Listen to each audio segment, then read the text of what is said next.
My name is Torrin Wilkins, the Director of Centre Think Tank, and I'm joined by Paddy Glackin, and we'll be discussing the system of assisted dying used in Western Australia. Paddy was an inner city general practitioner in central London for 20 years and was the deputy chair of the British Medical Association Medical Ethics Committee from 1996 to 1999. He successfully brought a motion to the British Medical Association conference in 2005, calling for it to change to a neutral position on changing the law to permit assisted dying. He then moved to Australia in 2014, becoming a general practitioner. He's now a voluntary assisted dying practitioner and the Western Australia Country Health Service clinical lead for voluntary assisted dying. So thank you so much for joining me today, Paddy. Sure. So for my first question, of course, any system that provides assisted dying also needs to avoid and detect any form of coercion that may be within it. So what measures are within your system to do this? Yeah, I mean, I think that's an absolutely valid concern to have, especially when you're in the process of setting up your assisted dying structure. So I think it works at several levels here in Western Australia. The first one is that the person must be dying. So our legislation is very clear that on the balance of probabilities, the person must have an advanced progressive disease from which is likely to kill them and from which they're likely to die within 6 months. That's extended to 12 months for neuromuscular diseases. And so that's the first protection, is that our assisted dying option here is only available to people who are actively dying and are going to die soon. Second one is in terms of our practitioners. So in order, we have a relatively small number of voluntary assisted dying practitioners in Western Australia, just over 100. So there's quite a rigorous process for being selected for that. So the first one is that you have to be a senior doctor, so you have to be on the specialist register, and you have to be on the specialist register for more than a year. There is a provision for non-specialists, but they need to be quite senior as well. You need to be, so there are a minimum number of hours that any doctor must practice in a year to maintain their registration here, and you need to have done double those hours. So that sort of ensures that we have doctors who are in active practice. The actual process of becoming accredited is, they say it's 8 hours of training. I'd say it takes quite a bit longer. In my case, it probably took about 16 hours separated over a period.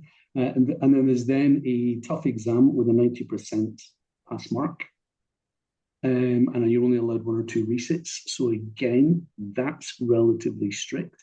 And then you have to repeat that every 3 years. So you're only ever accredited for 3 years at a time. So the process of selecting our doctors is relatively strict. And then finally, and I think the one that works for us here, probably because of the size of the population and the number of assisted dying cases that we have, is, so we've got 2 doctors involved. We've got the coordinating practitioner who organizes everything, and the consulting practitioner, who's the second doctor, who comes in to ensure that everything's being done correctly. They can't simply decide. Each step in the process, which has to be driven by the patient, has to be approved by the Voluntary Assisted Dying Board, which is the statutory body.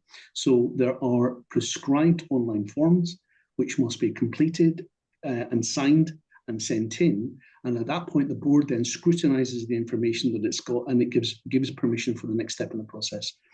So I certainly feel after 3.5 years, I'm very confident that we have got a system that protects people from coercion in the direction of assisted dying. Where we do see quite a bit of coercion, it's been in the board reports, and many of us have seen that, and our patients report it, is if any coercive behavior is happening, it's in the opposite direction. It's coming from institutions that claim institutional conscientious objection. And we've seen the institutions who have specifically forbidden their employees from sharing prognostic information. We have seen doctors who have refused to take part in case conferences and multidisciplinary team meetings. if they have any concerns that the information that they share might be used for the purposes of assisted dying. And we see lots of individual patients who come under more or less pressure from their oncologist, from the palliative care physician, from the hematologist, and from family members, trying to push them away from pursuing the assisted dying option.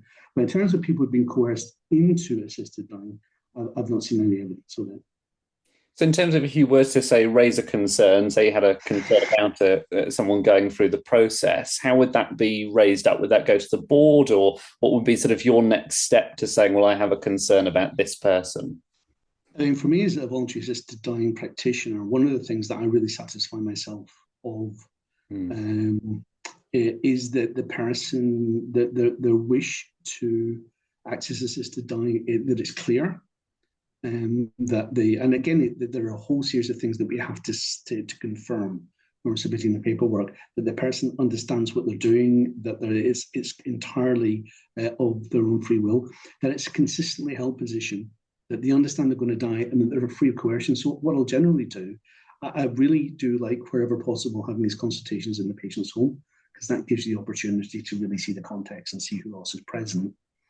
And just to ask them why, and hear what they've got to say for themselves. I've also encouraged, I've done some educational events through the College of Physicians here, which were interesting because there were some very adamant, conscientious objectors present who said that they've had concerns about cases where they felt that the patient possibly didn't meet the prognostic criteria. And what I've said to them is those should absolutely be reported to the board. You can lift the phone, you can send an email. I'd be very happy to have a conversation with the doctor in that position who had those concerns, because it's absolutely crucial to the integrity of the process that if people have got concerns, that those are escalated and elevated in order to, if we don't have a process where everybody's very confident that patients are safe and secure with it, then it will fall apart. So is it easy then for a member of the public, you mentioned it a bit there, but sort of a member of the public as well to come forward and say, I have concerns about, this person that I know or this person that's involved in the process? Is that quite a straightforward process for them? That's an interesting question. I mean, it's not something I've encountered. WA is a small place, it's easy to make phone calls. Yeah. And certainly all of the assisted dying practitioners that I know, if they had concerns raised to them, would take them very seriously. Having said that, I mean, for example, prognostication it's notoriously difficult. Yeah. And so it's very much a balance of probabilities. I've seen a patient who was referred to me for a consulting assessment, and I work in a small country town. I used to be the medical director of the hospital, so I've got lots of colleagues who I know very well. And I went to speak to oncology colleagues to say, what do you think about this patient in terms of, 6 months on the balance of probabilities? And they said, oh, well, we'll know when we get in the next scan. And I went, okay. So I went to see the patient, and I've been a GP for 35 years. This patient was not going to live to the next scan. And so, and I understand that we've got colleagues who are relentlessly positive. And there can be genuinely good faith disagreements about what patients' likely prognosis is. But I think if somebody had real concerns, and I would have thought for family members as well, it would not be difficult to be able to raise your concerns to the board. Brilliant. And so one quite distinctive aspect of the Australian system is, of course, the statewide care navigator services, which are set up in each state. So what are the main functions of the service? How well do they function, and how useful are they for people going through the process? So, I mean, I can only speak to Western Australia. I don't have first-hand experience in the other states, but they're absolutely crucial. Absolutely crucial. So there are relatively high numbers of doctors with conscientious objection. We've got entire regions in WA. So Goldfields region is the size of France and Germany put together. It's got one VAD practitioner. Wheatbelt, huge region, 700 kilometres all around Perth, has not got any VAD practitioners. So the statewide care navigators are there to explain and support patients through that process. Because again, one of the very important parts of the legislation here is that nobody prompts you at any stage to go to the next step in the process. The patient has to drive this at every point the entire way through. But the care navigators are very happy to have a conversation to inform people about what it is that they need to do next if they want to proceed. The other really vital function that they have in such a huge place as Western Australia, it's from here to Cunnanar is 3,500 kilometres by road, and you don't leave the state at any point, is that they match patients with practitioners, because it can be very difficult if a person. We've also got some Commonwealth legislation going back over 20 years to a very different context, which greatly limits what we can and can't talk about over a carriage service, is the legal term, and telephone, VC, fax, email, all legally are considered to be carriage services. And so it means that some parts of the process have to be conducted face-to-face. So they have a really good role in finding doctors who are ready, willing, and able to go and support individual patients, especially those in very regional, rural, and remote communities. And I also know one of the other things is the statewide, I believe it's the pharmacy service Yes. as well that's involved. And that has certainly been something that's been pointed out as quite useful. So what kind of role does that play, especially in your sort of day-to-day operating of the system? They're kind of almost invisible to the doctors involved, other than if you're involved in a practitioner-administered actual assisted dying itself. But they perform a really important role. Again, they're the only people who manage the substances. They transport the substances, and once you get to know them, you can spot. We've got these little country flights that fly around, and we've got a little 33-seater that takes us from here to Perth. And I often see people coming on with the red box, which they're, and I said, "Oh, I know what that is."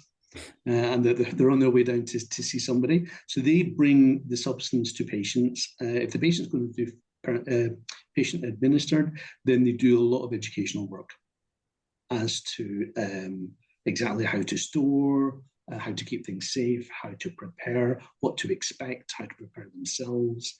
And they're available to provide ongoing advice. And also, if it's a case of physician administered, then they bring the substance to the physician, whoever the physician is. So how much and what kind of guidance exists for medical professionals and anyone really involved in the process? And has any guidance, regulation, has any of that stood out as particularly useful in the process? I think it's probably an area where we could do better compared to some of the other states. Victoria went before us, and they've got tremendous information for patients, tremendous information for practitioners. In terms of official publications, there's not much, to be honest. There is the official information, which is a statutory obligation if a doctor receives a first request. Even if they're a conscientious objector, they must provide the information to the patient. But we've got a lot of evidence that isn't happening, and that patients aren't getting the information that they need. But what we don't, and it's very complex and technical and correct and legally sound. It's not really patient friendly in terms of how it's written, and that's not its purpose. Its purpose is to guide people very correctly through a process and explain the process to them. So we've just had the 3-year statutory review of the working of the Act, because it's been 3 years since it was implemented. And one of the very strong recommendations was that there needs to be proper information. There needs to be, we need posters, we need leaflets, we need a publicity campaign. We're just coming out of caretaker mode. We've just had a state election. There hasn't been a change in government, but the new government hasn't been formed yet, as the last few seats are still counting. So everything's frozen slightly, waiting for that. But we've been advised by the chief medical officer that there will be a good quality educational campaign, and publicity campaign will be put forward.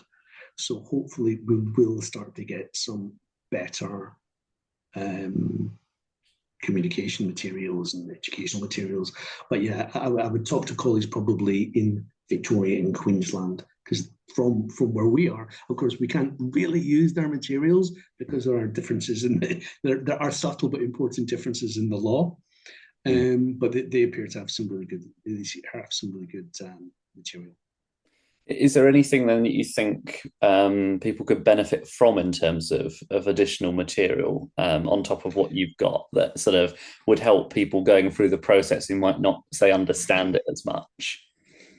Yeah, I mean, I think I mean, one of the most simple ones, and again, there was a Queensland University of Technology have just done a very good review of the working of the Act here, and there's some really powerful comments in there and quotes from patients. And one of the things the patient said, if you're given palliative care, and the vast majority of people who go through assisted dying because you have to be dying here are actively involved in palliative care. And so you're sitting in the waiting room waiting for your appointment, and there are leaflets about everything, and there are posters about everything except assisted dying. And it's often quite a difficult subject to bring up, especially as it's a number of our consultants and palliative care colleagues are known to be quite vocally opposed.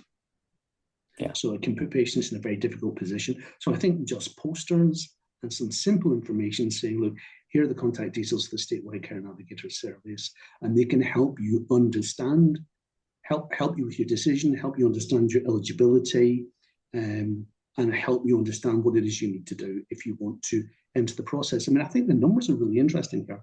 So in the most recent, the 23-24 annual report, 1.6% of deaths in Western Australia were through VAD, which was higher than anybody anticipated. And given that roughly 2/3 of deaths are anticipated, it means that about 2.5% of anticipated deaths are VAD. We also know that roughly 3 people formally enter the system for everyone who completes the VAD. It means about 1 in 12 people who have got a terminal illness here at least begin the process of exploring VAD. So it's not a tiny minority, it's a substantial number of people who want to be able to look at this for themselves. So I think it's important that we do have material to help them with that. So, I mean, we touched on it earlier, but of course, some organisations and charities are either very, very supportive or very, very opposed to assisted dying. And the settings could include at home, in hospital, in a hospice, speaking to a GP, or just with family and friends. So how do we ensure that people do feel comfortable asking for or rejecting an assisted death? Well, the first thing is here, you don't have to reject it. If you don't ask for it, it never happens. But look, we're really fortunate. So I live in Albany, in the great southern part of Western Australia. We, for years now, we've had articles in newspapers saying it's the best place to die in Western Australia. We've got a super community hospice, which is community run, so it's non-denominational. And I think we had the first VAD death in Western Australia there. And the hospice thought very long and hard about what its approach would be, knowing that, again, some of the practitioners and people involved were conscientious objectors. And what they decided was, actually, since their mission is to help people die in the manner of their choosing, and time and place of their choosing, that actually they would carry through on that. And it's been a tremendously positive experience. We're very fortunate that the vast majority of our palliative care practitioners down here, whether that's doctors, nurses, all started out as open to assisted dying, and I think their experience has led to pretty much everybody now being quite positive about it. It was quite scary, I think, initially, because this is the thing that we didn't have scripts for. And when you've been in practice for a long time, you've got and a patient asks a question, you've got a script that you reach for, which will help guide you through the consultation. So this was new for a lot of us.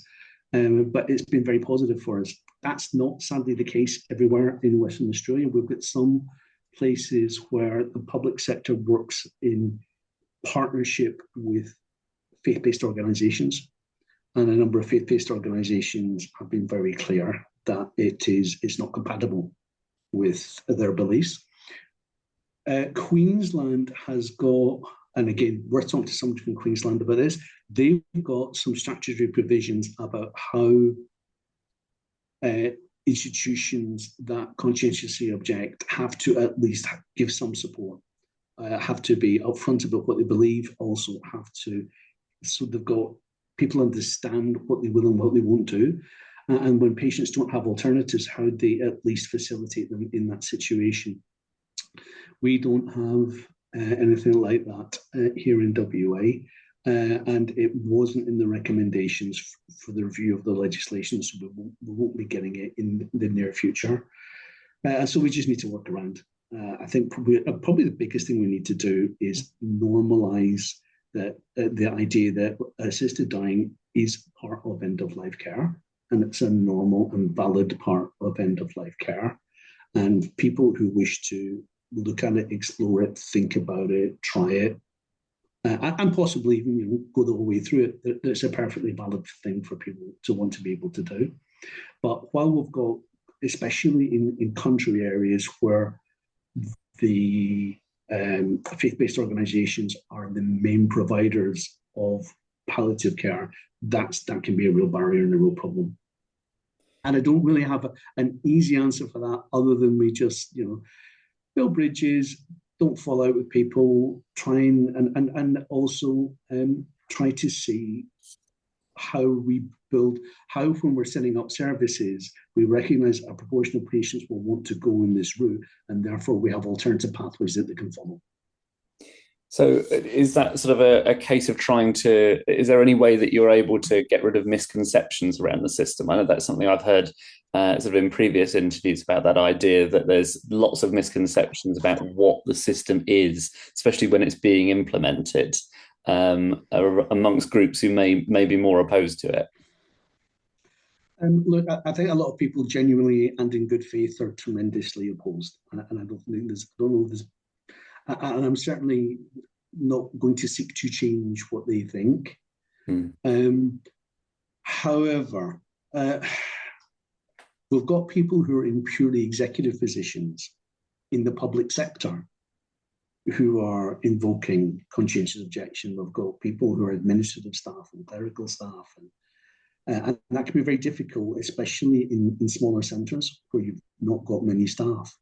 But certainly what we are seeing is the more exposure people have to assisted dying, that for most people who don't have a very deeply held objection, the more positive they feel it is. And we've had it now in pretty much all of our little tiny country hospitals around here. And almost universally, people have found it to be a very positive experience for everybody involved.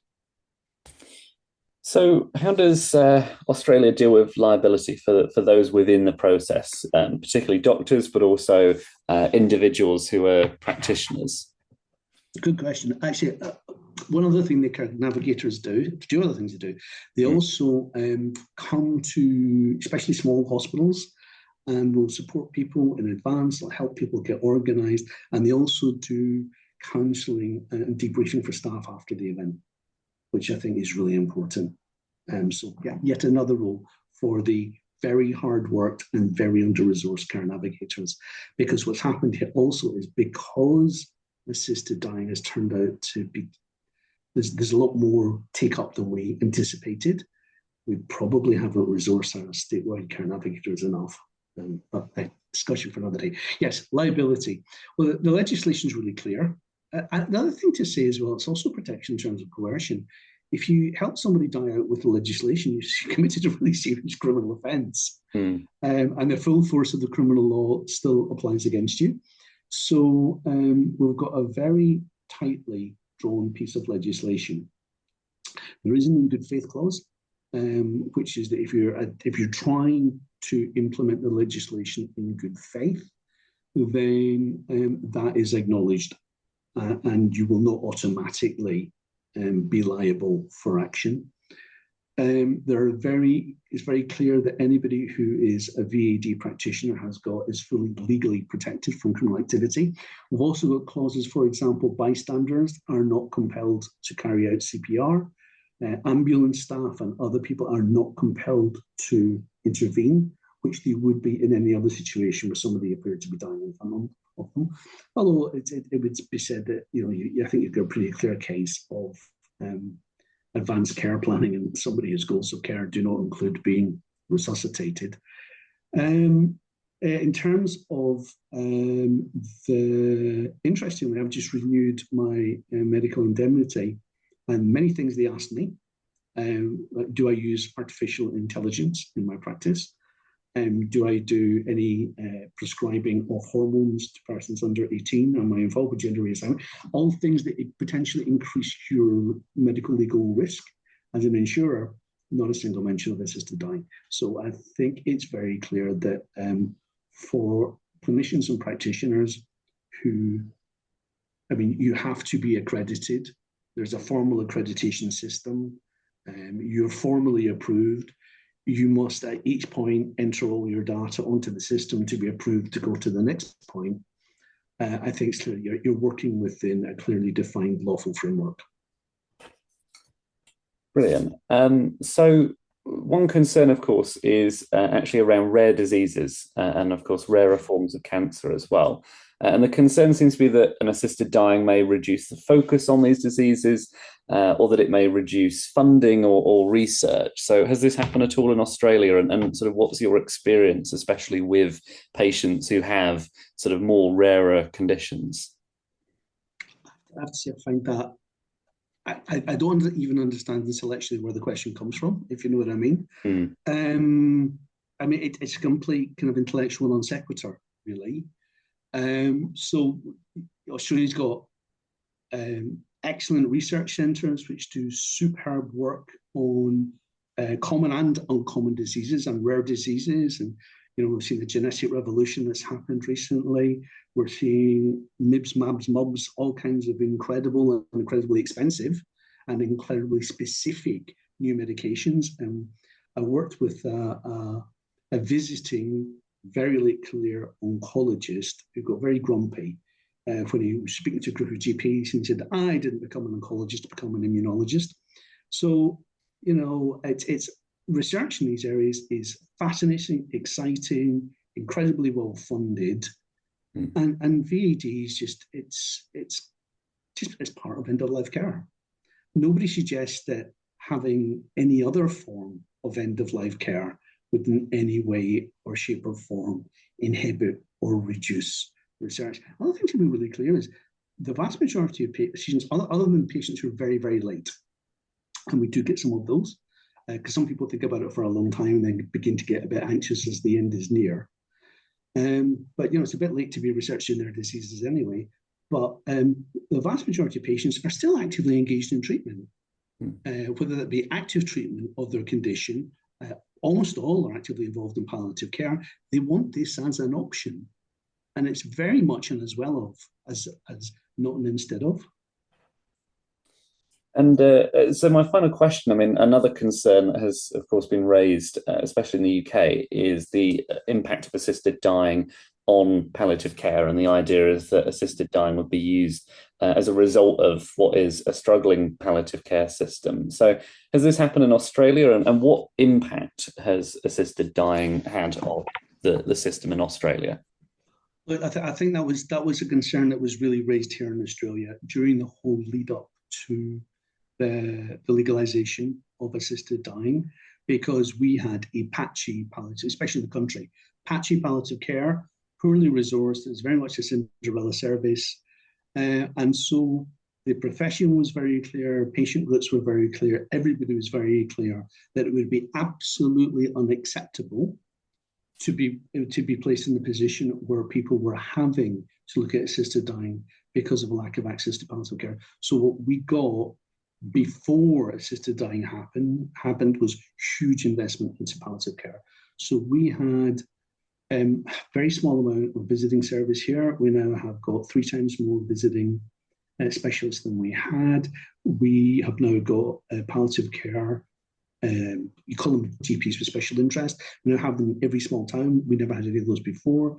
We used to just have a small palliative care team in the regional centre. We have a much bigger regional palliative care team, and we also have palliative care nurses in all of our smaller towns all across the region.